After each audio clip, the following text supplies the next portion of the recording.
ZEE5 app download ಮಾಡಿ ಮತ್ತು ಸಂಪೂರ್ಣ ಸಂಚಿಕೆಗಳನ್ನು ಉಚಿತವಾಗಿ ನೋಡಿ.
ಬಂದ್ರಿ?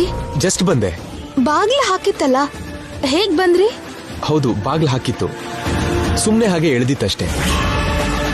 ಕರೆದೆ, ನಿಮಗ್ ಕೇಳಿಸಿಲ್ಲ, ಅದಕ್ಕೆ ಯಾರು ಇಲ್ವೇನಂತ ಒಳಗ್ ಬಂದೆ. ಇಲ್ಲ, ನನ್ ಬಾಗ್ಲು ಹಾಗೆ ಹಾಕಿಲ್ಲ, ಚಿಲ್ಕ ಹಾಕಿದ್ದೆ. ಇಲ್ಲಮ್ಮ, ಚಿಲ್ಕ ಹಾಕಿರ್ಲಿಲ್ಲ. ಜಸ್ಟ್ ಹಾಗೆ ಹೇಳ್ಕೊಂಡಿದೀರಾ ಅನ್ಸುತ್ತೆ. ಅಲ್ಲ, ಚಿಲ್ಕ ಹಾಕಿರೋ ಮನೆ ಒಳಗಡೆ ನಾನ್ ಹೇಗ್ ಬರಕ್ಕಾಗತ್ತೆ? ನಾನೇನ್ ಕಳ್ಳ ಅಲ್ಲ ಅಲ್ವಾ, ಹೊರಗಿಂದ ಚಿಲ್ಕ ತಕೊಂಡ್ ಬರೋದಕ್ಕೆ. ಚಿಚಿ, ನೀವು ಕಳ್ಳ ಅಂತ ನಾನು ಹೇಳ್ತಿಲ್ಲ. ನೀವ್ ಅಂದ್ರೂ ಕೂಡ ನಾನ್ ಕಳ್ಳ ಅಲ್ಲಮ್ಮ. ನಾನು ರಾಜಮಾರ್ಗದಲ್ಲೇ ಡೋರ್ ತೆಗೆದು ಒಳಗಡೆ ಬಂದೆ ಅಷ್ಟೇ. ನಿನ್ನ ಕರ್ದೆ, ನಿನ್ನ ಕೇಳಿಸ್ಲಿಲ್ಲ ಅನ್ಸುತ್ತೆ. ಎಲ್ಲಿದ್ಯಾ ಅಂತ ನೋಡ್ತಿದ್ದೆ, ಅಷ್ಟ್ರಲ್ಲಿ ನೀನೇ ಬಂದೆ. ನೀವ್ ನನ್ನ ಕರೆದ್ರಾ? ಹೌದಮ್ಮ, ಕರ್ದೆ. ನಿಮ್ಗೆ ಕೇಳಿಸಿಲ್ಲ ಅನ್ಸುತ್ತೆ. ಹಾಗೆ ಆಗಿರತ್ತೆ. ನಮ್ಮ ಅಕ್ಕಂಗೆ ತರಕಾರಿ ತಗೊಳ್ಳೋದಕ್ಕೆ ಹೋಗಕ್ ಆಗಲ್ವಂತೆ, ಅದಕ್ಕೆ ಈ ಲಿಸ್ಟ್ ಬರ್ದ್ ಕೊಟ್ಲು, ನೀವು ತರ್ಬೇಕಂತೆ. ಸರಿ, ತಗೊಂಡ್ ಬರ್ತೀನಿ. ಬರ್ತೀನಮ್ಮ. ಅಮ್ಮ, ಒಳಗಿಂದ ಚಿಲ್ಕ ಹಾಕೊಳ್ಳಿ. ಈ ಮಧ್ಯ ಕಳ್ರ ಹಾವಳಿ ಜಾಸ್ತಿ ಆಗಿದೆ. ಏನ್ ಸಿಕ್ಕಿದ್ರು ಎತ್ಕೊಂಡು ಹೋಗ್ತಾರೆ. ಅದು ಅಲ್ಲದೆ ನಿಮ್ ಫೋನ್ನ ಇಲ್ಲೇ ಚಾರ್ಜಿಗೆ ಬೇರೆ ಹಾಕಿದೀರಾ. ಜೋಪಾನ. ಒಂದ್ ನಿಮಿಷ.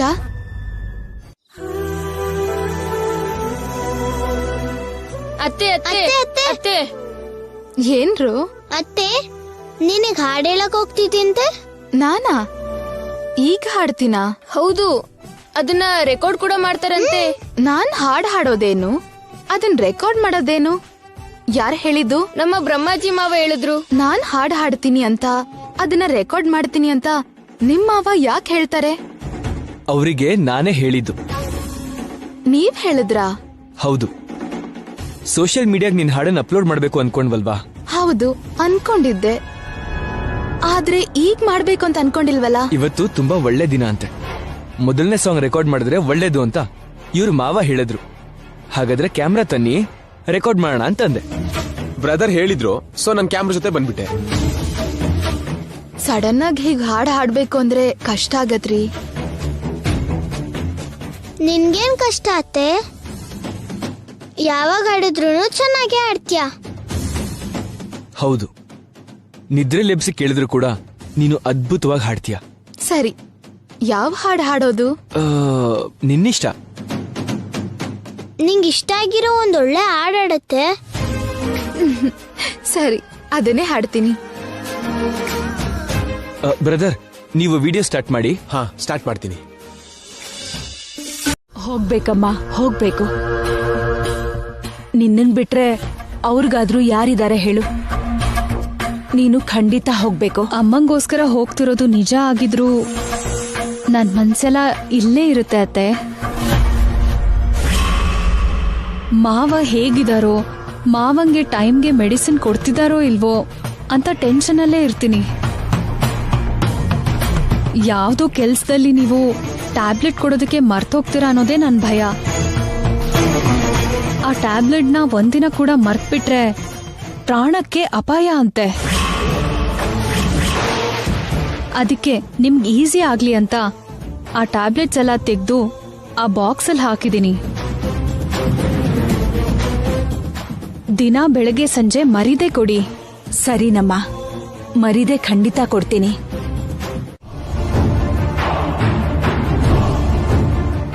ಅಂದ್ರೆ ನಾನು ಹೇಳಿದ್ದು ಕೊಡೋದೇನೋ 1000 ಆದ್ರೂ ಕೊಟ್ಟಿದ್ರೆ ಒಂದ್ ಸೀರೆನಾದ್ರೂ ತಗೋತಿದ್ಲಲ್ಲ ಅಂತ. 500 ರೂಪಾಯಿ ಏನ್ ಬರತ್ ನೀನೇ ಹೇಳು. ಆದ್ರೆ ಈಗ ನನ್ನ ಹತ್ರ 500 ಅಷ್ಟೇ ಇರೋದು ವನಜ, ಅದಕ್ಕೆ 500 ಕೊಟ್ಟೆ. ಹಾಗಿದ್ದಾಗ ಏನು ಕೊಡ್ಬಾರ್ದು. 1000 ರೂಪಾಯಿ ಇದ್ದಾಗ ಕೊಡೋಣ ಬಿಡು. 500 ರೂಪಾಯಿನ ತಗೊಂಡ್ಬಿಡು ತಗೋ.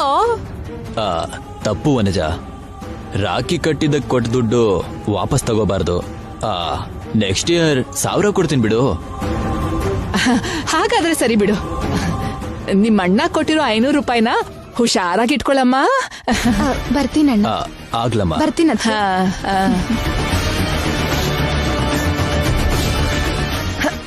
ಬುದ್ಧಿ ಇದೆಯಾ ನಿನ್ಗೆ? ಕಷ್ಟಪಟ್ಟು ಸಂಪಾದನೆ ಮಾಡಿರೋ 500 ರೂಪಾಯಿನ ಹಾಗೆ ದಾನ ಮಾಡೋದಕ್ಕೆ ಹೇಗಾದ್ರೂ ಮನ್ಸ್ ಬಂತೋ? ಅದು ದಾನ ಅಲ್ಲ ವನಜ. ದಾನ ಅಲ್ದಿದ್ರೆ ಧರ್ಮನಾ? ಹೌದು, ಧರ್ಮನೇ. ರಾಖಿ ಕಟ್ಟಿರೋ ತಂಗಿಗೆ ಹೀಗ್ ದುಡ್ಡು ಕೊಡೋದು ಅಣ್ಣ ಆಗಿ ನನ್ ಧರ್ಮನೇ. ಅಬ್ಬಾ, ಸೆಂಟಿಮೆಂಟ್ ಡೈಲಾಗ್ ಏನು ಕಡಿಮೆ ಇಲ್ಲ. ಡೈಲಾಗ್ ನಿಲ್ಸಿ ಹೋಗ್ ಡ್ಯೂಟಿ ಮಾಡು. ಹೋಗ್ತಾ ಇದ್ರೆ ನೀನ್ ಸುಮ್ನಿರ್ತೀಯಾ? ಸರಿ, ಹೊರಡ್ತಿದ್ದೀನಿ. ಇಲ್ಲೋಡು, ಈಗ ನೀನ್ ಕೊಟ್ಟಿರೋ 500 ರೂಪಾಯಿಗೆ ಇನ್ನೊಂದ್ 500 ರೂಪಾಯಿ ತಂದ್ರೇನೆ ಈ ಮನೆಗೆ ಎಂಟ್ರಿ. ಇಲ್ದಿದ್ರೆ ಹಾಳಾಗ್ ಹೋಗು. ನೀನ್ ಬದ್ಲಾಗಲ್ಲ. ನೀನು ಆಗಲ್ಲ. ನೀನ್ ದಾನ ಮಾಡಿರೋ 500 ರೂಪಾಯಿನ ಬಡ್ಡಿ ಸಮೇತ ಹೇಗ್ ವಸೂಲಿ ಮಾಡ್ತೀನಿ ಅಂತ ನೋಡ್ತಾ ಇರು.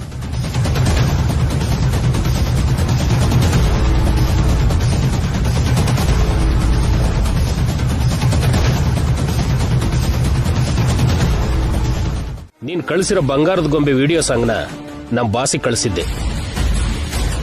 ಆ ಹಾಡ್ ನೋಡಿ ಫುಲ್ ಶೇಕ್ ಆಗಿದ್ದಾರೆ ನಮ್ ಬಾಸ್. ಆದಷ್ಟು ಬೇಗ ಆ ಹುಡುಗಿ ಸಿಗ್ಬೇಕು ಅಂದ್ರು. ಮಾಮೂಲಾಗಿದ್ರೆ ಇಷ್ಟೊತ್ತಿಗೆ ಬಾಸ್ ಹತ್ರ ಕಳಿಸ್ತಿದ್ದೆ. ಆದ್ರೆ ಆ ಹುಡುಗಿ ಇಷ್ಟಪಟ್ಟು ಬರ್ಬೇಕು ಅಂತ ಬಾಸ್ ಕಂಡೀಷನ್ ಹಾಕಿದ್ದಾರೆ. ಅದಕ್ಕೆ ಸ್ವಲ್ಪ ಲೇಟ್ ಆಗ್ತಿದೆ. ಆ ಹುಡುಗಿಗೆ ಎಷ್ಟು ದುಡ್ಡಿನಾಸೆ ತೋರಿಸಿದ್ರು ಇಷ್ಟಪಟ್ಟು ಬರೋದಕ್ಕೆ ಸಾಧ್ಯ ಇಲ್ಲ. ಮತ್ತೆ ಹೇಗ್ ಕರ್ಸೋದು? ಅದಕ್ಕೂ ಒಂದು ಪ್ಲಾನ್ ಮಾಡಿದೀನಿ. ನಾನ್ ತುಂಬಾ ಒಳ್ಳೆಯವನು, ಅವ್ರಿಗೆ ನಾನು ಒಳ್ಳೇದ್ ಮಾಡೋ ಹಾಗೆ ಗಂಡ ಹೆಂಡ್ತಿನ ನಂಬಿಸಿದೀನಿ. ಅವ್ರು ಚೆನ್ನಾಗಿ ನಂಬಿದ್ಮೇಲೆ ಆ ಹುಡುಗಿನ ಹೇಗ್ ದಾರಿಗೆ ತರಬೇಕೋ ಹಾಗ್ ದಾರಿಗೆ ತರ್ತೀನಿ. ಬಾಸ್ ಹತ್ರ ಕಳಿಸ್ತೀನಿ. ಆದಷ್ಟು ಬೇಗ ಆಗೋ ತರ ನೋಡು. ಹಾಗೆ ಬಾಸ್ನ ಕೂಡ. ಕೃಷ್ಣ, ಮಾವ ಬೇಗ ಹುಷಾರಾಗೋ ಹಾಗೆ ಅವ್ರು ಎದ್ದು ಓಡಾಡೋ ಹಾಗೆ ಮಾಡೋದು ನನ್ ಕರ್ತವ್ಯ ಅನ್ಕೊಂಡಿದೀನಿ. ಹೀಗೆ ಕೈ ಕಾಲ್ ಬಿದ್ದು ಮಂಚ ಹಿಡಿದಿರೋ ನಮ್ಮ ಮಾವನ್ಗೆ ಆಯುರ್ವೇದ ಚಿಕಿತ್ಸೆ ಚೆನ್ನಾಗಿ ಕೆಲಸ ಮಾಡುತ್ತೆ ಅನ್ನೋದು ನನ್ನ ನಂಬಿಕೆ. ನಮ್ಮೂರಲ್ಲಿ ಆ ಕಾಲದಿಂದ ಆಯುರ್ವೇದ ವೈದ್ಯರು ಅಂದ್ರೆ ಶಿವಯ್ಯ ಅವರು, ಶೇಷಯ್ಯ ಅವರು. ಇವರಿಬ್ರು ತುಂಬಾ ಜನರಿಗೆ ಚಿಕಿತ್ಸೆ ಮಾಡಿ ಗುಣ ಮಾಡಿದ್ದಾರೆ. ಆದ್ರೆ ಮಾವನ್ನ ನಮ್ಮ ಊರು ಕರ್ಕೊಂಡು ಹೋಗಿ ಚಿಕಿತ್ಸೆ ಮಾಡಿಸೋ ಪರಿಸ್ಥಿತಿ ಆಗ್ಲಿ, ಆ ವೈದ್ಯರನ್ನ ಇಲ್ಲಿಗೆ ಕರೆಸಿ ಚಿಕಿತ್ಸೆ ಮಾಡೋ ಪರಿಸ್ಥಿತಿ ಆಗ್ಲಿ ಈಗ ಮಾಡಕ್ಕಾಗಲ್ಲ. ಅದಕ್ಕೆ ನಾನೇ ಮಾವನ್ಗೆ ಚಿಕಿತ್ಸೆ ಕೊಡೋಣ ಅನ್ಕೊಂಡಿದೀನಿ.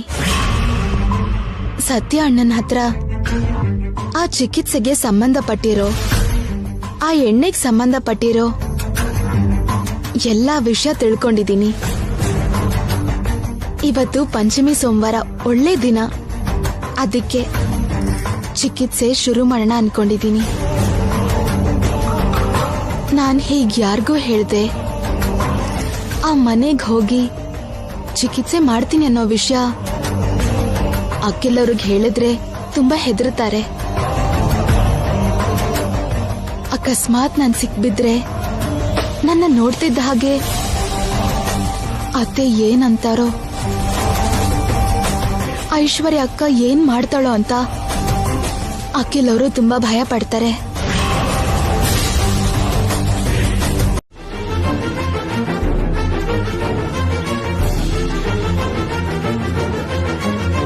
ನಮಸ್ತೆ ಮೇಡಮ್. ನಮಸ್ತೆ ಅಮ್ಮ. ನೀವು ನನ್ನ ಹೆಸರು ನೀಲವೇಣಿ ಅಂತ, ಆಯುರ್ವೇದ ಡಾಕ್ಟರ್. ನಿಮ್ ಕಂಪನಿಯಲ್ಲಿ ಕೆಲಸ ಮಾಡ್ತಿರೋ ರಾಘವಯ್ಯ ಅವರು ಚಿಕ್ಕ ಮಗಳು ನಾನು. ನಿಜ ಅಂದ್ರೆ ಇವತ್ತು ನಾನು ಡಾಕ್ಟರ್ ಆಗಿ ನಿಮ್ ಮುಂದೆ ನಿಂತಿದ್ದೀನಿ ಅಂದ್ರೆ ಅದಕ್ಕೆ ಕಾರಣ ವರ್ಮಾ ಸರ್. ನಾನ್ ಸ್ಕೂಲಲ್ಲಿ ಫಸ್ಟ್ ಬಂದ್ರೂನು ನಮ್ ಆರ್ಥಿಕ ಸಮಸ್ಯೆಯಿಂದ ನಮ್ಮಪ್ಪ ನನ್ನ ಸ್ಟಡೀಸ್ನ ನಿಲ್ಲಿಸಿ ಫ್ಯಾಕ್ಟ್ರಿಗೆ ಕೆಲ್ಸಕ್ಕೆ ಕರ್ಕೊಂಡು ಹೋದ್ರು. ಅಲ್ಲಿ ಆನಂದ್ ವರ್ಮಾ ಸರ್ ನನ್ನ ಬಗ್ಗೆ ತಿಳ್ಕೊಂಡು ನನ್ ಓದಕ್ ಬೇಕಾಗಿರೋ ಖರ್ಚಿನ ಪೂರ್ತಿ ತಾನೇ ನೋಡ್ಕೋತೀನಿ ಅಂತ ಹೇಳಿ ನನ್ನ ಓದಿಸಿದ್ರು. ಅವರು ದುಡ್ಡಿನ ಸಹಾಯ ಮಾಡ್ಲಿಲ್ಲ ಅಂದಿದ್ರೆ ನಾನಿವತ್ತು ಡಾಕ್ಟರ್ ಆಗ್ತಾನೆ ಇರ್ಲಿಲ್ಲ. ಅವ್ರ ಆರೋಗ್ಯ ಚೆನ್ನಾಗಿಲ್ಲ ಅಂತ ಹಾಸಿಗೆ ಹಿಡ್ದಿದ್ದಾರೆ ಅಂತ ನಮ್ಮಪ್ಪ ಹೇಳಿದ್ರು. ಎಷ್ಟೋ ಜನರಿಗೆ ಎಷ್ಟೋ ರೀತಿಯಲ್ಲಿ ಸಹಾಯ ಮಾಡಿರೋ ದೇವ್ರಂತ ಮನುಷ್ಯನ್ಗೆ ಹೀಗಾಯ್ತಲ್ಲ ಅಂತ ನಂಗೆ ತುಂಬಾ ಬೇಜಾರಾಯ್ತು. ಅವ್ರಿಗೆ ಚಿಕಿತ್ಸೆ ಮಾಡಿ ಅವರು ಎದ್ದು ಓಡಾಡೋ ಹಾಗಾಗಿದ್ರೆ ನನ್ ಜೀವನ, ನನ್ ಓದು ಸಾರ್ಥಕ ಆಗತ್ತೆ ಅನ್ಸ್ತು. ಅದಕ್ಕೆ ಆನಂದ್ ವರ್ಮಾ ಸರ್ಗೆ ಟ್ರೀಟ್ಮೆಂಟ್ ಮಾಡೋಣ ಅಂತ ಇಲ್ಲಿಗೆ ಬಂದೆ. ನೀವು ಪರ್ಮಿಷನ್ ಕೊಟ್ರೆ ಅವ್ರಿಗೆ ಟ್ರೀಟ್ಮೆಂಟ್ ಶುರು ಮಾಡ್ತೀನಿ. ಅಂದ್ರೆ ಈಗ ಅವರಿಗೆ ಅಲೋಪತಿ ಟ್ರೀಟ್ಮೆಂಟ್ ಕೊಡ್ತಿದೀವಮ್ಮ. ಅದಕ್ಕೆ ಸಂಬಂಧಪಟ್ಟ ಹಾಗೆ ಡಾಕ್ಟರ್ಸ್ ಹತ್ರ ಮಾತಾಡೋದು, ಆ ಟ್ಯಾಬ್ಲೆಟ್ಸ್ ಕೊಡೋದು, ಅದನ್ನೆಲ್ಲ ನನ್ನ ಸೊಸೆ ಐಶ್ವರ್ಯ ನೋಡ್ಕೋತಾಳೆ. ಸದ್ಯಕ್ಕೆ ಅವಳು ತವ್ರ ಮನೆಗೆ ಹೋಗಿದ್ದಾಳೆ. ಸದ್ಯ ಐಶ್ವರ್ಯ ಕೈಲಿ ಇಲ್ದೇ ಇರೋದು ಒಂದ್ ರೀತಿಯಲ್ಲಿ ನಂಗೆ ಅದೃಷ್ಟನೇ. ಒಂದ್ಸಲ ನಮ್ಮ ಐಶ್ವರ್ಯಂಗ್ ಫೋನ್ ಮಾಡಿ ಈ ಆಯುರ್ವೇದ ಟ್ರೀಟ್ಮೆಂಟ್ ಬಗ್ಗೆ ಹೇಳಿ ಅವಳು ಏನ್ ಹೇಳ್ತಾಳೋ ಕೇಳ್ತೀನಿ.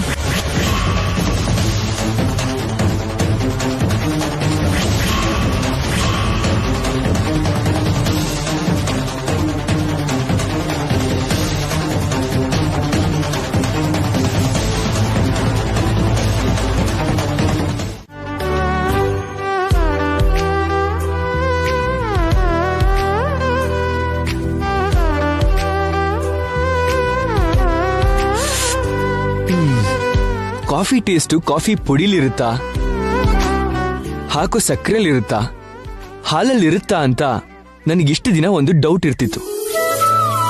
ಇವತ್ತಿಗೆ ಆ ಡೌಟು ಕ್ಲಿಯರ್ ಆಯ್ತು.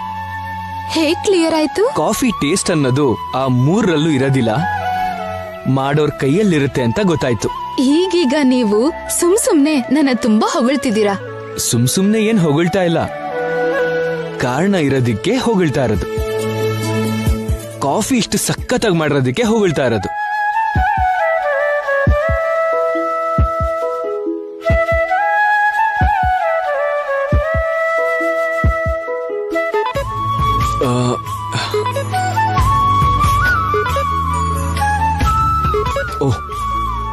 ರೈಡ್ ಬುಕ್ ಆಯ್ತು, ನಾನು ಹೊರಡ್ತೀನಿ. ಬಾಯ್. Hello sir. ಹಾ, ಎಲ್ಲಿದ್ದೀರಾ ಸರ್? ಹಾ, 2 minutes ಅಲ್ಲಿ ಬರ್ತೀನಿ ಸರ್.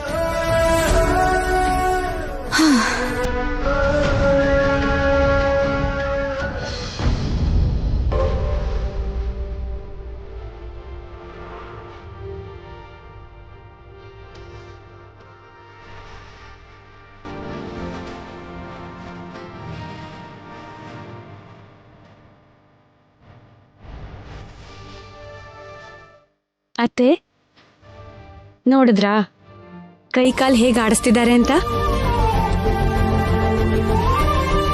ಆಯುರ್ವೇದ ಟ್ರೀಟ್ಮೆಂಟ್ ಇಂದ ಉಪಯೋಗ ಆಗತ್ತೆ ಅನ್ಸತ್ತೆ. ಹೌದಮ್ಮ, ನನ್ಗೂ ಹಾಗೆ ಅನ್ನಿಸ್ತಿದೆ. ಟ್ರೀಟ್ಮೆಂಟ್ ಪೂರ್ತಿ ಆಗೋದ್ರಲ್ಲಿ ಖಂಡಿತ ಇವರಲ್ಲಿ ಚೇಂಜ್ ಕಾಣಿಸತ್ತೆ ಅನ್ನಿಸ್ತಿದೆ. ನಮ್ ಮೇಲೆ ದಯೆ ತೋರಿಸಿ ಆ ಹುಡುಗಿನ ಆ ದೇವ್ರೇ ನಮ್ ಹತ್ರ ಕಳ್ಸಿರೋ ಹಾಗಿದೆ. ಹೌದತ್ತೆ, ಎಲ್ಲ ದೇವ್ರ ದಯೆ. ಆ ಟ್ಯಾಬ್ಲೆಟ್ಸ್ ಕೊಡಮ್ಮ. ಹಾ ಆಯ್ತು ಅತ್ತೆ. ಅತ್ತೆ, ಮಾವ ಆಯುರ್ವೇದ ಟ್ರೀಟ್ಮೆಂಟ್ಗೆ ರೆಸ್ಪಾಂಡ್ ಮಾಡ್ತಿದಾರಲ್ಲ, ಇನ್ನೂ ಆ ಟ್ಯಾಬ್ಲೆಟ್ಸ್ ಕೊಡ್ಬೇಕು ಅಂತೀರಾ? ಕೊಡ್ಬೇಕಮ್ಮ, ತಪ್ಪದೆ ಕೊಡ್ಬೇಕು. ಏನ್ ಕೃಷ್ಣ ಇದು?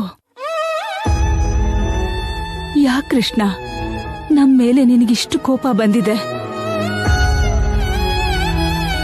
ಖುಷಿಯಾಗಿ ನಗ್ನಗ್ತಾ ತಿರುಗ್ತಿದ್ ಮನುಷ್ಯನ ಇದ್ದಕ್ಕಿದ್ದ ಹಾಗೆ ಹೀಗೆ ಹಾಸಿಗೆ ಹಿಡಿಯೋಗ್ ಮಾಡಿದ್ಯಲ್ಲ. ಅವ್ರು ಹೀಗೆ ಹಾಸಿಗೆ ಹಿಡ್ದಿರೋದನ್ನ ನನ್ ಕೈಲಿ ನೋಡಕ್ಕಾಗ್ತಿಲ್ಲ ಕೃಷ್ಣ, ನೋಡಕ್ಕಾಗ್ತಿಲ್ಲ. ಗುಣ ಆಗ್ಬೇಕು, ಅವರು ಆದಷ್ಟು ಬೇಗ ಗುಣ ಆಗ್ಬೇಕು. ಅವ್ರಿಗೆ ಪೂರ್ತಿಯಾಗಿ ಗುಣ ಆಗಿ ಮೊದ್ಲಿನ ಹಾಗೆ ನಗ್ನಗ್ತಾ ಇರೋ ಹಾಗೆ ಮಾಡೋದು ನಿನ್ನ ಜವಾಬ್ದಾರಿ. ಹೌದು, ಅವರು ಸರಿ ಆಗೋ ಹಾಗೆ ಮಾಡೋದು ಖಂಡಿತ ನಿನ್ನ ಜವಾಬ್ದಾರಿ ಕೃಷ್ಣ. ಯಾಕೆಂದ್ರೆ ನಿನ್ನ ಭಕ್ತಿ ಆಗಿರೋ ಶ್ಯಾಮ ಇಂದಾನೆ ಅವರಿಗೆ ಈ ಪರಿಸ್ಥಿತಿ ಬಂದಿದ್ದು. ಅಲ್ಲ, ನಿನ್ ಭಕ್ತೆಗೆ ಇಂಥ ಬುದ್ಧಿ ಹೇಗ್ ಬಂತು ಕೃಷ್ಣ? ನನ್ ಗಂಡನ್ನ ಈ ರೀತಿ ಹಾಸಿಗೆ ಹಿಡಿಯೋ ಹಾಗೆ ಮಾಡಿದ್ಲು. ನನ್ ಮಗನ್ನ ನನ್ನಿಂದ ದೂರ ಮಾಡಿ ಏನ್ ಮಾಡ್ಬೇಕು ಅನ್ಕೊಂಡಿದ್ದಾಳೆ ನಿನ್ ಭಕ್ತೆ? ಬೇಡ ಬಿಡು, ಅದೆಲ್ಲ ನನಗ್ ಬೇಕಾಗಿಲ್ಲ.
ಈಗ ತುಳಸಿ ಹಾಡ್ ಹೇಳ್ಕೊಡೋದ್ರಲ್ಲಿ ಮುಳುಗಿದಾಳೆ. ನಿಧಾನವಾಗಿ ಆ ಫೋನ್ ತಗೊಂಡು ಅದ್ರಲ್ಲಿ ಏನಿದೆ ನೋಡ್ಬೇಕು. ಆದ್ರೆ ಹೇಗೆ?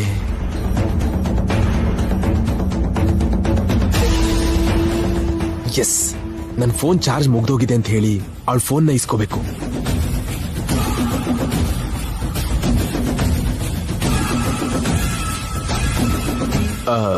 ಎಕ್ಸ್ಕ್ಯೂಸ್ ಮೀ, ಏನ್ ಹೇಳಿ? ನನ್ನ ಫೋನಲ್ಲಿ ಚಾರ್ಜ್ ಮುಗ್ದೋಗಿದೆ. ಅರ್ಜೆಂಟಾಗಿ ಒಂದು ಫೋನ್ ಕಾಲ್ ಮಾಡಬೇಕು. ನಿಮ್ ಫೋನ್ ಕೊಡ್ತೀರಾ?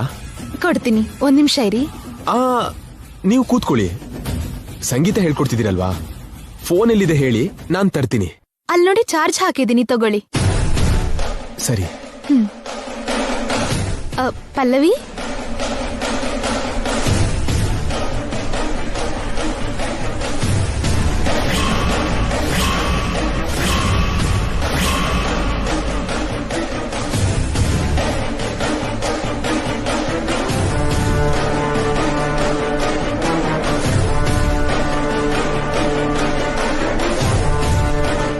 ಇದಕ್ಕೂ ಮೊದಲು ನಾವು ಟ್ಯಾಬ್ಲೆಟ್ಸ್ ಕೊಡೋವಾಗ ಮಾವನ್ ಕೈ ಕಾಲೆಲ್ಲ ಆಡ್ತಾ ಇತ್ತಲ್ವಾ?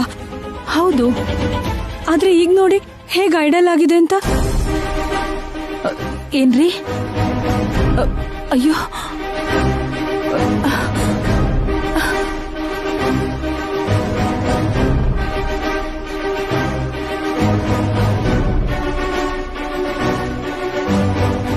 ಅಯ್ಯೋಯ್ಯೋ ಕೈ ಕಾಲೆಲ್ಲ ತುಂಬಾ ಬಿಗ್ದು ಹೋದಾಗಿದೆ ಅತ್ತೆ. ಆಯುರ್ವೇದಿಕ್ ಟ್ರೀಟ್ಮೆಂಟ್ ಮಾಡೋವಾಗ ಕೈ ಕಾಲೆಲ್ಲ ಚೆನ್ನಾಗಿ ಮೂವ್ ಆಗ್ತಾ ಇತ್ತು. ನಾವು ಟ್ಯಾಬ್ಲೆಟ್ ಕೊಟ್ಮೇಲೆ ಈ ತರ ಗಟ್ಟಿ ಆಗಿದೆ. ಈ ಟ್ಯಾಬ್ಲೆಟ್ ಮಾವಂಗೆ ಸರಿ ಆಗ್ತಿಲ್ವೋ ಅಥವಾ ಈ ಟ್ಯಾಬ್ಲೆಟ್ ಸೈಡ್ ಎಫೆಕ್ಟ್ ಇಂದ ಮಾವಂಗೆ ಈ ತರ ಆಗ್ತಿದ್ಯೋ ಗೊತ್ತಾಗ್ತಿಲ್ಲ ಅತ್ತೆ. ನನ್ಗೂ ಅದೇ ಅರ್ಥ ಆಗ್ತಿಲ್ಲಮ್ಮ. ನಾಳೆ ಒಂದ್ಸಾರಿ ನಮ್ ಡಾಕ್ಟರ್ಗೆ ಫೋನ್ ಮಾಡಿ ಕೇಳೋಣ. ನಮ್ ಡಾಕ್ಟರ್ ಈಗ ಇಂಡಿಯಾದಲ್ಲಿ ಇಲ್ಲ ಅತ್ತೆ, ಏನೋ ಸೆಮಿನಾರ್ ಅಂತ ಫಾರಿನ್ಗೆ ಹೋಗಿದ್ದಾರೆ. ನೆಕ್ಸ್ಟ್ ಮಂಡೇವರೆಗೂ ಡಾಕ್ಟರ್ ಬರಲ್ಲ. ಮತ್ತೆ ಈಗೇನ್ ಮಾಡೋದು? ಒಂದ್ ಕೆಲ್ಸ ಮಾಡೋಣ ಅತ್ತೆ. ಏನು? ನಾಳೆ ಆಯುರ್ವೇದ ಡಾಕ್ಟರ್ ನೀಲವೇಣಿ ಅವ್ರು ಬರ್ತಾರಲ್ವಾ, ಅವ್ರಿಗೆ ಟ್ಯಾಬ್ಲೆಟ್ಸ್ ನ ತೋರ್ಸೋಣ. ಅವರು ಆಯುರ್ವೇದಿಕ್ ಡಾಕ್ಟರ್, ಇದು ಅಲೋಪತಿ ಟ್ಯಾಬ್ಲೆಟ್ಸ್ ಅಲ್ವಾ, ಅವ್ರಿಗೇನ್ ಗೊತ್ತಾಗತ್ತೆ? ಗೊತ್ತಾಗತ್ತೆ ಅತ್ತೆ. ನಮ್ಮ ಅಕ್ಕನ ಬಗ್ಗೆ ನಿಮಗ್ ಗೊತ್ತಲ್ವಾ? ಏನಾದ್ರೂ ಮಾಡಿ ಬೇರೆಯವ್ರ ಹತ್ರ ದುಡ್ಡು ಕೀಳೋದು ಅವಳ ವೀಕ್ನೆಸ್. ಇಂಥದ್ದೆಲ್ಲ ನನ್ನ ಭಾವಂಗೆ ಇಷ್ಟನೇ ಆಗಲ್ಲ. ಆದ್ರೆ ನಮ್ಮ ಅಕ್ಕಂಗೆ ಏನು ಹೇಳಕ್ಕಾಗದೆ ಸುಮ್ಮನೆ ಇದ್ದಾರೆ. ನೀವು ಬಂದಿರೋ 10 ದಿವಸಕ್ಕೆ ಒಂದ್ 200 ರೂಪಾಯಿಗಿಂತ ಕರೆಂಟ್ ಬಿಲ್ ಹೆಚ್ಚೇನ್ ಬರಲ್ಲ. ತಗೊಳ್ಳಿ, ಮಿಕ್ಕಿರೋ 800 ರೂಪಾಯಿ. ಪರವಾಗಿಲ್ಲ ಬ್ರದರ್, ಇಟ್ಕೊಳ್ಳಿ. ನೀವ್ಯಾಕೆ ಕೊಡ್ಬೇಕು? ನಿಮ್ ಹತ್ರ ನಾನು ಒಳ್ಳೆಯವನಾಗ್ಬೇಕು ಅಂದ್ರೆ ಇಂಥದ್ದೆಲ್ಲ ಮಾಡ್ಬೇಕು. ನಮ್ಮ ಅಕ್ಕನ ಹತ್ರ ನಾನು ಹೇಗಾದ್ರೂ ಮಾಡಿ ಇಸ್ಕೋತೀನಿ. ಮೊದ್ಲು ನೀವು 800 ರೂಪಾಯಿನ ತಗೊಳ್ಳಿ. ಇನ್ಯಾವತ್ತಾದ್ರೂ ನಮ್ಮ ಅಕ್ಕ ನಿಮ್ ಹತ್ರ ದುಡ್ಡು ಜಾಸ್ತಿ ತಗೊಂಡ್ರೆ ಏನು ಅನ್ಕೊಳ್ದೆ ನನಗೆ ಹೇಳಿ. ನಿಮ್ ದುಡ್ಡನ್ನ ನಿಮಗೆ ವಾಪಸ್ ತಲುಪ ಹೋಗಿ ನಾನ್ ಮಾಡ್ತೀನಿ. ಬರ್ತೀನಿ ಬ್ರದರ್.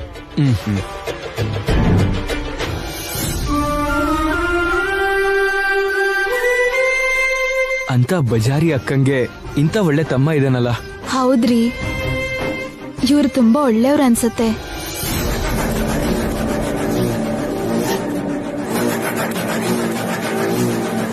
ನೀವೀಗ ಅನ್ಕೊಳ್ಳೋದೇ ನನಗ್ ಬೇಗ ಕ್ಯಾರಿಯರ್ ರೆಡಿ ಮಾಡು, ನಾನು ಬೇಗ ಹೊರಡ್ಬೇಕು. ಒಂದ್ 2 ನಿಮಿಷ. ಓಕೆ.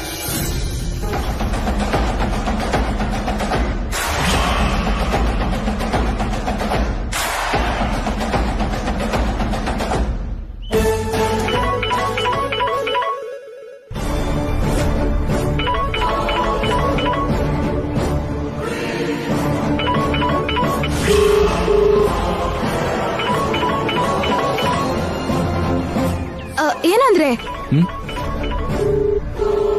ತಗೊಳ್ಳಿ, ನಿಮ್ಗೆ ಲಂಚ್. Thank you.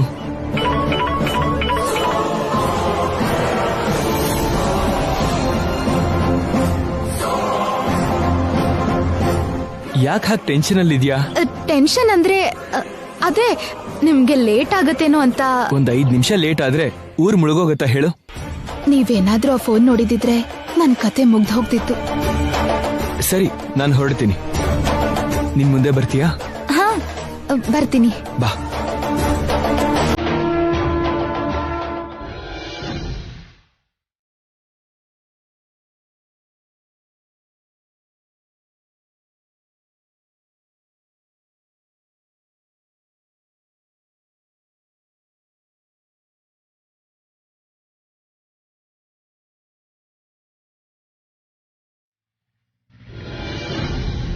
ಅಬ್ಬಾ, ಕಾಪಾಡ್ದೆ ಕೃಷ್ಣ.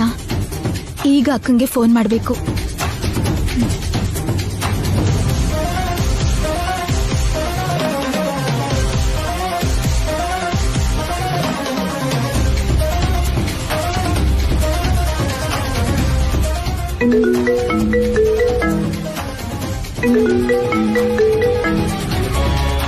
ಹಲೋ.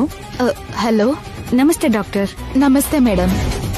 ಸಾರಿ, ಆಗ್ಲೇ ನೀವು ಫೋನ್ ಮಾಡಿದಾಗ ನಾನ್ ಸ್ವಲ್ಪ ಬ್ಯುಸಿ ಇದ್ದೆ, ಪಿಕ್ ಮಾಡಕ್ಕಾಗಿಲ್ಲ. ಪರವಾಗಿಲ್ಲ ಡಾಕ್ಟರ್. ಇವತ್ ನಾವು ದೇವಸ್ಥಾನಕ್ಕೆ ಹೋಗ್ಬೇಕು ಅನ್ಕೊಂಡಿದೀವಿ. ದೇವಸ್ಥಾನನ 12 ಗಂಟೆಗೆ ಕ್ಲೋಸ್ ಮಾಡ್ತಾರಂತೆ. ಇವತ್ತೊಂದಿನ ಸ್ವಲ್ಪ 1 ಗಂಟೆ ಮೊದಲು ಬರೋಕ್ಕಾಗತ್ತಾ? ಸರಿ ಮೇಡಮ್, ಬರ್ತೀನಿ. ಈಗ್ಲೇ ಹೊರಟು ಬಂದ್ಬಿಡ್ತೀನಿ. Thank you doctor. Thank you very much. It's okay. ನಮ್ಮಲ್ಲಿ ಥ್ಯಾಂಕ್ಸ್ ಯಾಕೆ? ನಮ್ಮಲ್ಲ, ಅಂದ್ರೆ ಡಾಕ್ಟರ್ ಪೇಷಂಟ್ನ ತನ್ನ ಫ್ಯಾಮಿಲಿ ಹಾಗೆ ನೋಡ್ಕೋಬೇಕು ಅಂತಾರೆ. ಅದಕ್ಕೆ ನಮ್ಮಲ್ಲಿ ಯಾಕೆ ಅಂದಿದ್ದು. ನಿಮ್ ಥರ ಡಾಕ್ಟರ್ಸ್ ತುಂಬಾ ಕಡಿಮೆ ಜನ ಇರ್ತಾರೆ. ಓಕೆ, ಇಡ್ತೀನಿ. ಬಾಯ್. ಬಾಯ್.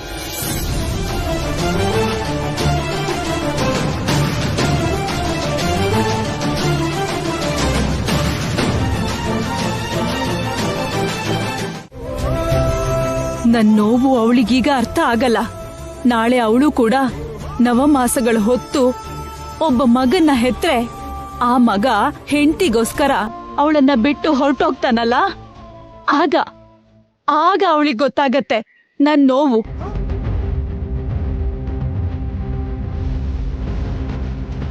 ಅತ್ತೆ,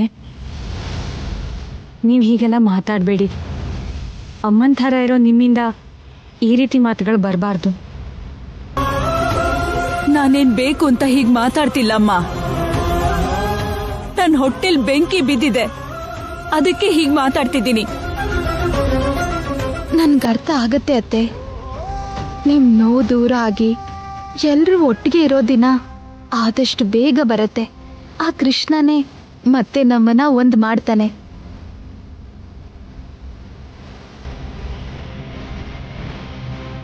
ಗುಡ್ ಮಾರ್ನಿಂಗ್ ಮೇಡಮ್. ಬಾಮ್ಮ. ಬಾ. ನನ್ಗೋಸ್ಕರನೇ ನೀವು ವೇಟ್ ಮಾಡ್ತಿರ್ಬೇಕನ್ಸುತ್ತೆ. ಸಾರಿ ಮೇಡಮ್, ಸ್ವಲ್ಪ ಲೇಟ್ ಆಯ್ತು. ಪರವಾಗಿಲ್ಲಮ್ಮ. ಅಂದ್ರೆ ನೀವು ದೇವಸ್ಥಾನಕ್ಕೆ ಹೋಗ್ಬೇಕು, ಬೇಗ ಬಾ ಅಂದಿದ್ರಿ. ಆದ್ರೆ ಆಟೋ ಸಿಗದೆ ಸ್ವಲ್ಪ ಲೇಟ್ ಆಯ್ತು, ಕ್ಷಮಿಸಿ. ಅಯ್ಯೋ, ಇಷ್ಟು ಚಿಕ್ಕ ವಿಷಯಕ್ಕೆ ಯಾಕಮ್ಮ ಅಷ್ಟು ಫೀಲ್ ಮಾಡ್ಕೋತಿದ್ಯಾ? ಯಾಕಂದ್ರೆ ನನ್ನಿಂದ ನಿಮ್ಗೆ ಯಾವ ವಿಷಯಕ್ಕೆ ತೊಂದರೆ ಆದ್ರೂ, ನನ್ನಿಂದ ನಿಮಗ್ ಸ್ವಲ್ಪ ನೋವಾದ್ರೂ ನಂಗ್ ಬೇಜಾರಾಗತ್ತೆ. ದಯವಿಟ್ಟು ನನ್ನ ಕ್ಷಮಿಸಿ. ಛೆ, ಹಾಗೇನಿಲ್ಲಮ್ಮ. ನಿನ್ನಿಂದ ನಮ್ಗೆ ಯಾವ ತೊಂದ್ರೆನೂ ಇಲ್ಲ, ಯಾವ ನೋವು ಇಲ್ಲ. ನೀವು ಬನ್ನಿ. ಏನ್ ಬೇಕು ಮೇಡಮ್? ಈ ಪ್ರಿಸ್ಕ್ರಿಪ್ಷನ್ ಒಂದ್ಸಲ ನೋಡಿ. ಒಂದ್ ಟ್ಯಾಬ್ಲೆಟ್ ಮಾತ್ರ ಇದೆ ಮೇಡಮ್, ಕೊಡು ಅಂತೀರಾ? ಒಂದ್ ನಿಮಿಷ. ಈ ಟ್ಯಾಬ್ಲೆಟ್ ಪ್ರಿಸ್ಕ್ರಿಪ್ಷನ್ ನಲ್ಲಿರೋ ಟ್ಯಾಬ್ಲೆಟ್ ಒಂದೇನಾ ನೋಡಿ ಹೇಳಿ. ಅಲ್ಲ ಮೇಡಮ್, ಪ್ರಿಸ್ಕ್ರಿಪ್ಷನ್ ಅಲ್ಲಿ ಇರೋದು ಈ ಟ್ಯಾಬ್ಲೆಟ್ ಅಲ್ಲ, ಇದು ಬೇರೆ ಟ್ಯಾಬ್ಲೆಟ್. ನನಗ್ ಗೊತ್ತಿರೋ ಹಾಗೆ ಈ ಎರಡು ಟ್ಯಾಬ್ಲೆಟ್ಗೆ ಸಂಬಂಧವೇ ಇಲ್ಲ.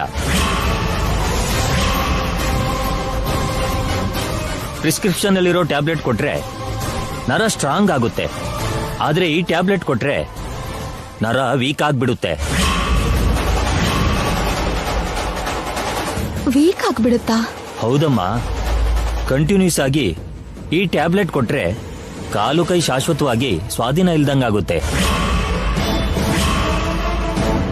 ಅಷ್ಟಕ್ಕೂ ಈ ಟ್ಯಾಬ್ಲೆಟ್ ನಿಮ್ಮ ಹತ್ರ ಹೇಗೆ ಬಂತು? Z5 ಆಪ್ ಡೌನ್ಲೋಡ್ ಮಾಡಿ ಎಲ್ಲಾ ಸಂಚಿಕೆಗಳನ್ನು ಸಂಪೂರ್ಣ ಉಚಿತವಾಗಿ ನೋಡಿ.